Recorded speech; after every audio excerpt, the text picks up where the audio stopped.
할렐루야. 오늘도 주의 이름으로 승리하셨습니다. 승리하셨습니다. 어디 가을 특세 오늘 아침에 새벽 기도 하시는 분들이야 늘 익숙하지만 하실만 하죠? 그래요? 한 주간 승리하실 수 있겠습니까? 오늘 좀 반짝 조금 추운데 다음 주에는 다 날씨가 너무 좋고 10도 다 이상이고 아침에도 걱정 안 하셔도 되고요. 어쨌든 가장 좋은 또 날씨, 이제 여러분들이 사모함으로 다음 주 한 주간 각오하세요. 딱 한 주간 내가 5시 반이니까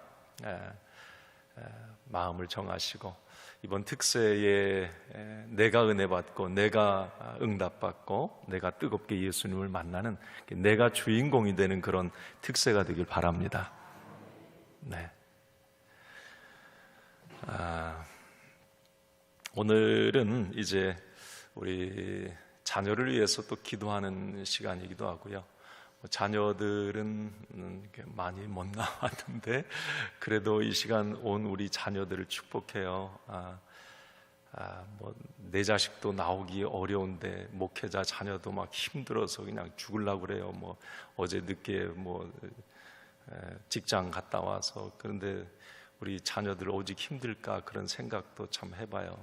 어쨌든 오늘 이 아침에 온 우리 자녀들을 축복하고, 그리고 우리 부모 나 자신을 위해서도 오늘 기도하고, 이곳에 안 왔지만 또 내 자녀를 위해서 기도하는 시간이 좀 되었으면 좋겠어요. 할렐루야.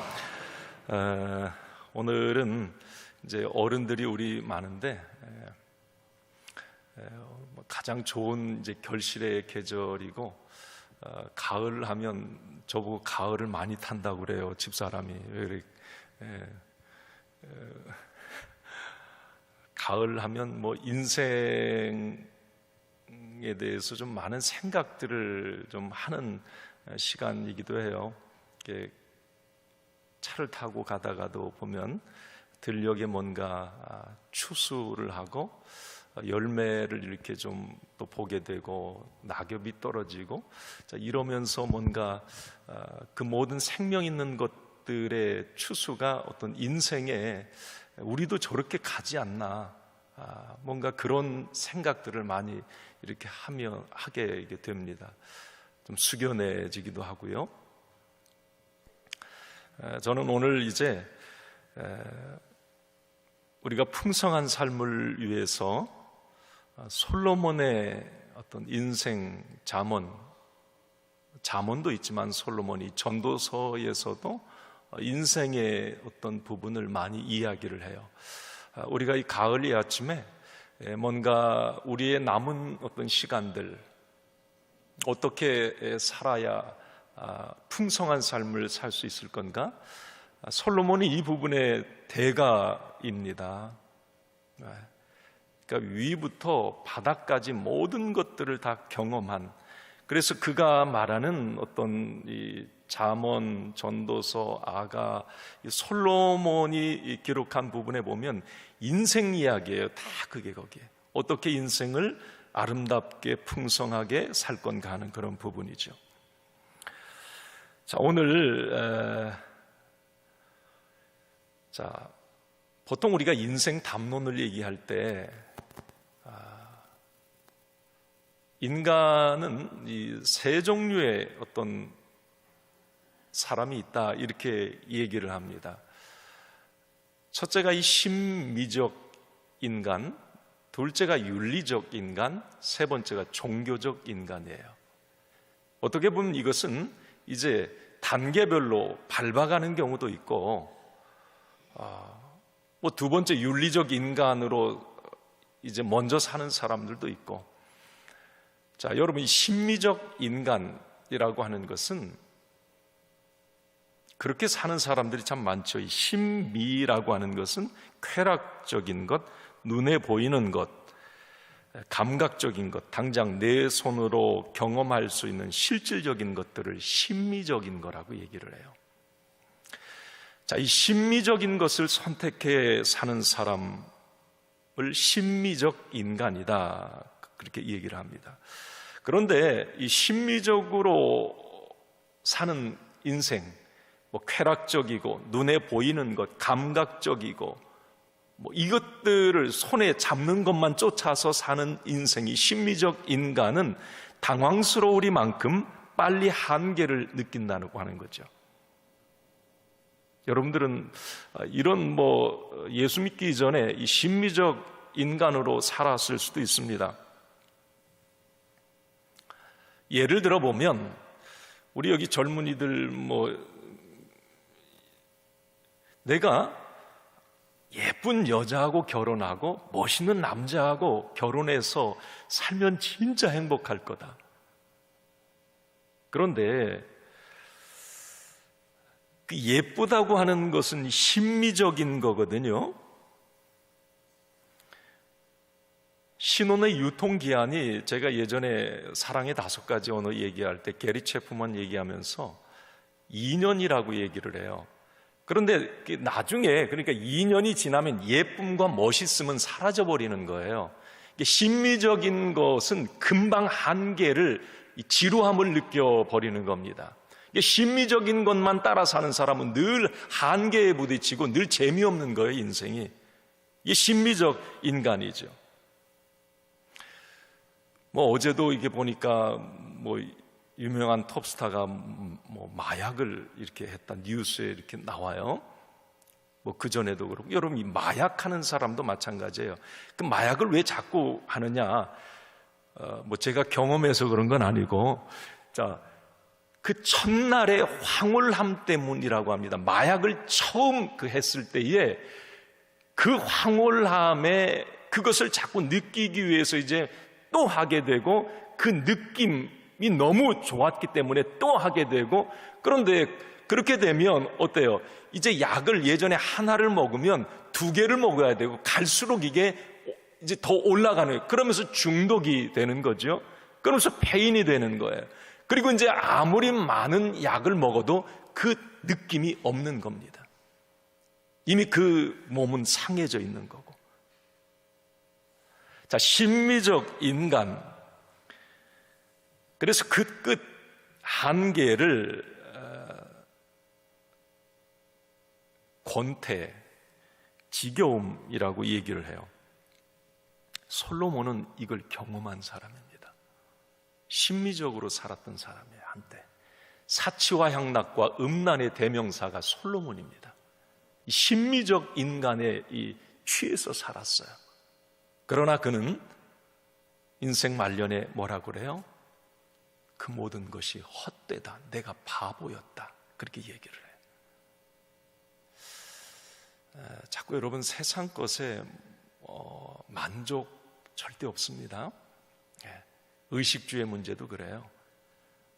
막 그냥 한강 뷰가 보이고 고개를 들면 남산이 딱 보이고 저런 펜트하우스 그런 곳에 살면 진짜 좋겠다.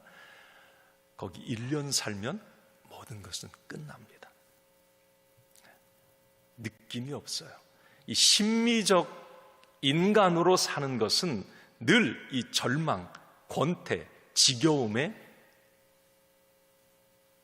그것을 계속 경험을 하게 되는 거죠. 그래서 사람들은 이 심미적인 것을 빨리 깨닫는 사람들은 이제 윤리적 인간으로 살아가려고 하는 거예요. 윤리적 인간. 예를 들면 마약하고 도박하고 막 심미적인 것을 선택해서 살던 사람이 어느 날 갑자기 정신이 번쩍 드는 거예요. 야, 이렇게 살아서는 안 되지. 야, 이렇게 살아서는 나 폐인 되겠다.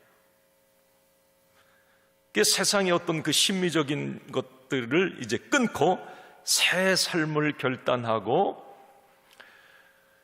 직장도 열심히 노력해서 좋은 직장 딱 또 들어가서 열심히 돈을 벌고 막 이제 그렇게 열심히 살아요. 그런데 중요한 건 내가 세상에서 윤리적 인간으로 열심히 막 이렇게 살면 어떤 한계에 부딪히지 않을 것 같은데 이 윤리적 인간도 역시 한계에 부딪히게 됩니다. 아무리 노력해도 앞서가는 사람이 있고, 나는 정의롭게 정직하게 살았는데 뭐 내 삶이 이 모양 이 꼴이고, 나는 왜 맨날 이렇게 이런 삶을 이를 악물고 살았는데 말이죠. 그러면서 막 윤리적 인간으로 열심히 살다가 번아웃 되고 악착같이 살았는데 어떤 사건 사고 만나고 병을 얻기도 하고, 이게 더 이상 피할 길을 찾지 못하고 한강다리 왔다 갔다 하면서 마지막 편지 써놓은 윤리적 인간, 그분들이 잘못 살아서 그런 게 아니에요. 열심히 산 사람들이거든요. 그런데 이 윤리적 인간의 한계에 부딪히는 겁니다.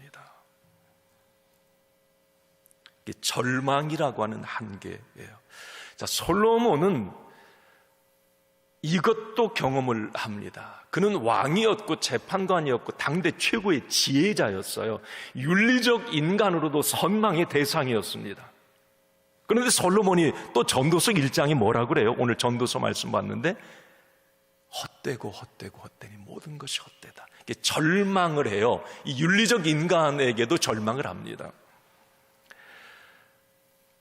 마지막으로 이게 중요한 게 이제 종교적 인간으로 나아가는 거죠. 심미적으로 윤리적으로 한계에 도달했을 때 절망을 하게 되고, 그때 비로소 하나님이 보이기 시작하는 거예요. 바닥을 쳤을 때 심미적으로도 지겹다, 이거 아니구나. 윤리적으로 열심히 살았는데 한계, 절망을 해요. 그러면 인생이 뭐지? 그러면서 그 어떤 바닥에서, 절망의 상황에서 하나님을 보게 되고 하나님의 손을 붙잡게 되는 거죠. 그때 우리는 다시 일어설 수가 있는 겁니다. 솔로몬은 마지막에 그가 인생 잠언 전도서 그가 마지막 12장 13절 14절에 끝절에서 뭐라 그래요? 그 인생 담론의 끝자락에서 너희가 일의 결국을 다 들었다. 그 1장부터 솔로몬은 당대의 두각을 나타내는 사람이었기 때문에 다 솔로몬 하면 다 알잖아요. 너희들이 내 인생 봤지? 전도서 1장부터 쭉 자기 인생 스토리를 얘기하잖아요. 그러면서 마지막 12장 13절에 너희가 나를 다 봤을 텐데 진짜 인생의 참 행복이 어디에 있느냐? 그것은 하나님을 경외하고 말씀 안에 사는 거다. 할렐루야. 이게 종교적 인간이에요. 내가 거기에서 진짜 이제 행복을 찾았고 나는 이제 하나님과 인생 말년을 그렇게 함께하는 전도자로 살겠다. 심미적 인간도 아니었고 윤리적 인간도 아니었고 내가 그것을 얻으려고 그렇게 그것이 단 줄 알고 그것조차 살았는데 그게 아니었고 하나님을 만났고 내가 하나님을 의지하고 하나님과 함께 동행하고 하나님 손을 붙잡고 사는 이것이 진짜 행복이었고 여기에 기쁨이 있었고 여기에 만족이 있었고 여기에 인생의 오아시스가 있었다는 거예요. 그러면서 뭐라고 그래요? 너희들도 이렇게 살라고 권면을 합니다. 자, 여러분들은 오늘 이 자리에 오신 여러분들은 다 하나님을 만난 분들이 할렐루야 인생의 최고의 지금 옳은 분들이에요. 네. 오늘 그 솔로몬이 우리가 하나님을 만난 종교적 인간으로서 풍성한 삶의 비밀을 오늘 여기서 얘기를 해주는데 짧게 이제 말씀하고 좀 정리할게요. 그 1절에 보면 이런 말을 해요. 자, 많은 인생을 생각해 보게 하는 말입니다. 한번 읽어보겠습니다. 좋은 이름이 좋은 기름보다 낫고 죽는 날이 출생하는 날보다 나으며 의미를 아시겠습니까? 좋은 이름이 좋은 기름보다 낫습니까? 이게 무슨 말이에요?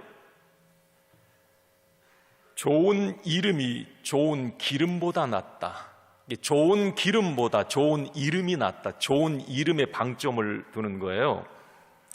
세상은 두 종류의 사람이 있습니다. 자, 죽을 때 기름을 남기고 죽는 사람, 죽을 때 이름을 남기고 죽는 사람이에요. 우리 속담에도 있어요. 어떻게 시작? 호랑이는 죽어서 가족을 남기고 사람은 죽어서 이름을 남긴다. 오늘 이 솔로몬 얘기예요. 자, 좋은 기름을 동물처럼 살다 가죽 남기고 죽을 거냐, 기름 남기고 죽을 거냐, 아니면 이름을 남길 거냐. 이름을 남기는 인생이 더 훨씬 낫다. 솔로몬이 오늘 그 얘기하는 거예요. 솔로몬도 좋은 기름만을 쫓아 살았던 사람이에요. 그거 얻고 그게 최고인 줄 알고 그렇게 살았던, 심미적, 윤리적 좋은 기름만을 쫓아서 살았던 사람인데, 솔로몬이 마지막에 깨달은 거예요. 좋은 이름을 남기는 인생이 최고의 인생이다. 그러니까 솔로몬은 좋은 기름이냐, 좋은 기름을 쫓아 살 거냐, 좋은 이름을 남기기 위해 살 거냐, 선택의 기로에 있다면 얼른 좋은 이름 편을 택하라, 이렇게 얘기를 하는 거죠. 성경에 보면 좋은 이름과 바꾼 한 사람이 있어요. 마태복음 26장 1절부터 나오죠. 예수님이 베다니 그 문둥이 시몬의 집에 들어갔을 때 거기에 한 여인이 나드 기름, 옥합이죠. 그걸 가지고 와서 예수님 머리에 붓고 발을 씻기는 그런 장면이 나와요. 기름을 이제 가룟 유다나 낭비라고 얘기하는데 낭비가 아니에요. 그것은 예수님의 어떤 십자가의 길을 예비함이었고요. 그 여인은 어떻게 보면 값비싼 나드 기름과 자기의 이름을 맞바꾼 거예요. 만약에 그녀가 이 비싼 나드 기름 요것만을 붙잡고 있었다면 그녀는 성경에 그녀의 행한 일과 그녀의 이름이 기록되지 않았을 거예요.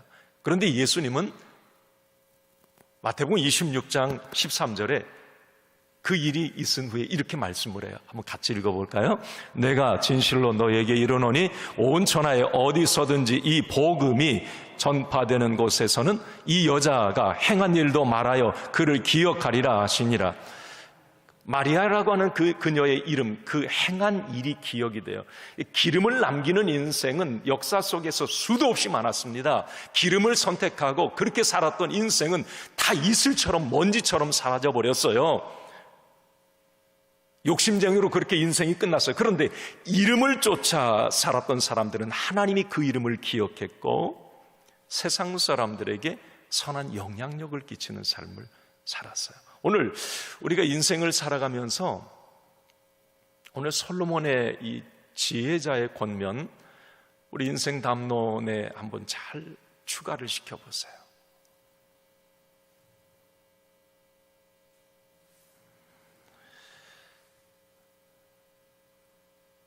그리고 그렇게 이제 솔로몬이 결론을 내리는데 1절 하반절과 2절 보면 그런 말이 죽는 날이 출생하는 날보다 낫고 초상집에 가는 것이 잔치집에 가는 것보다 낫다 그랬어요. 죽는 날이 출생하는 날보다 낫다? 여러분 그렇게 생각하세요?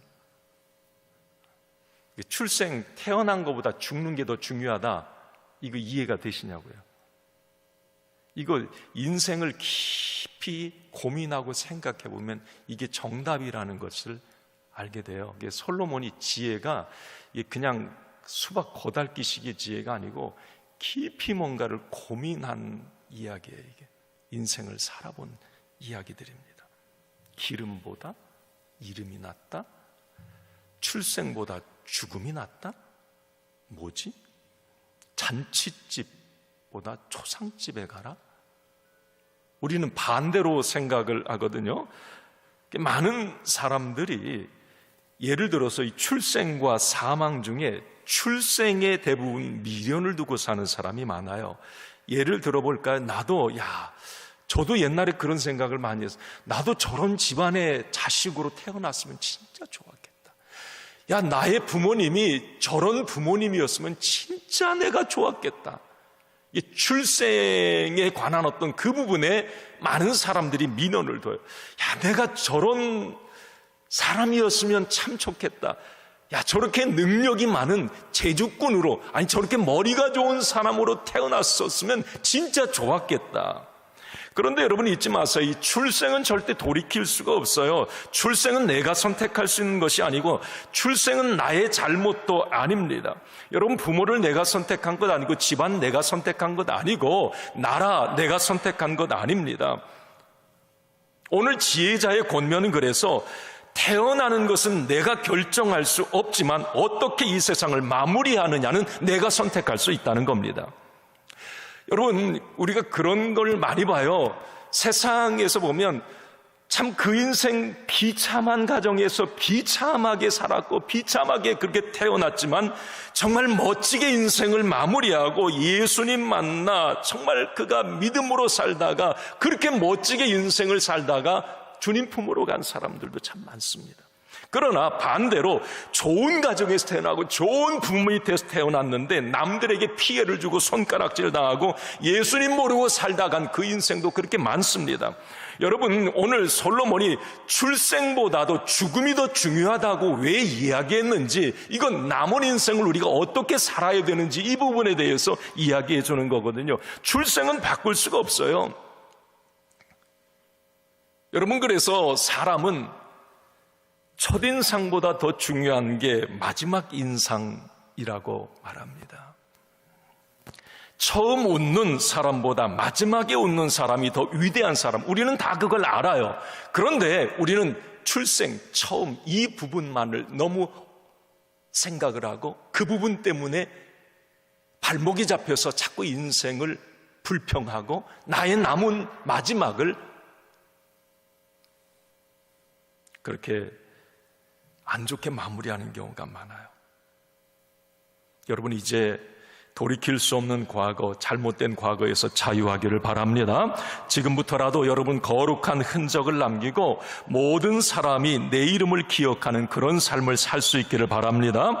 태어나는 날 동네 잔치하고 하는 것이 중요한 게 아니라 내가 죽는 날 나의 장례식장에 얼마나 많은 사람들이 나의 이름을 기억하고 나를 애도하며 나의 아름다운 삶을 기억하고 고마워할 것, 이 부분이 훨씬 더 중요하다고 솔로몬은 얘기를 합니다. 자, 이 이야기하고 마치겠습니다.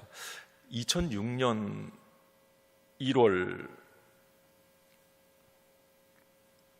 33살의 한 청년이 죽습니다.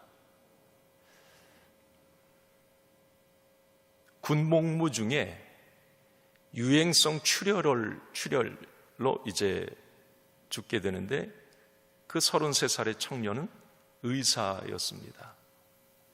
인류대를 나온 의사. 영락교회 제3청년부의 청년이기도 했고요. 그 청년이 죽었어요. 결혼도 하지 않았고 자녀도 없죠. 자, 그 청년 의사가 죽었을 때 과연 장례식장에 몇 명이 올까?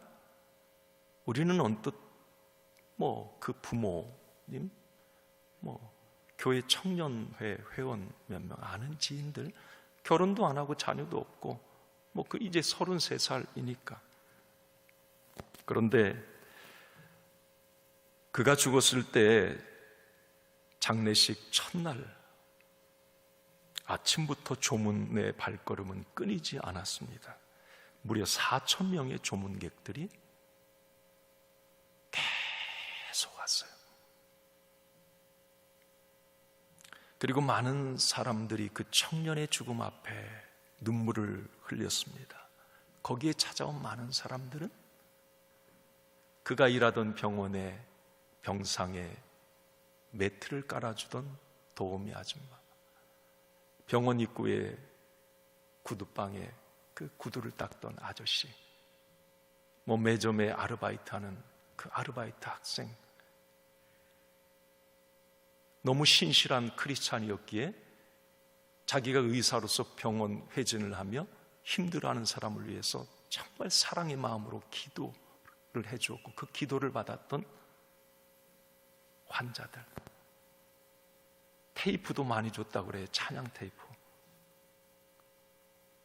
그 우울증에 걸려서 그분의 의사가 권면하니까 그 찬양을 듣고 회복되었던 사람, 그 33살의 그 청년의 짧은 인생에 정말 도움을 받은 사람들이 그렇게 많았어요. 그분들은 한결같이 장례식장에 와서 뭐라고 얘기를 합니까? 그 청년은 우리 곁에 온 예수님 같았습니다. 그가 죽고 난 뒤 3년 뒤에 그 청년 이야기가 책으로 나왔죠. 우리는 잘 압니다. 청년 바보 의사.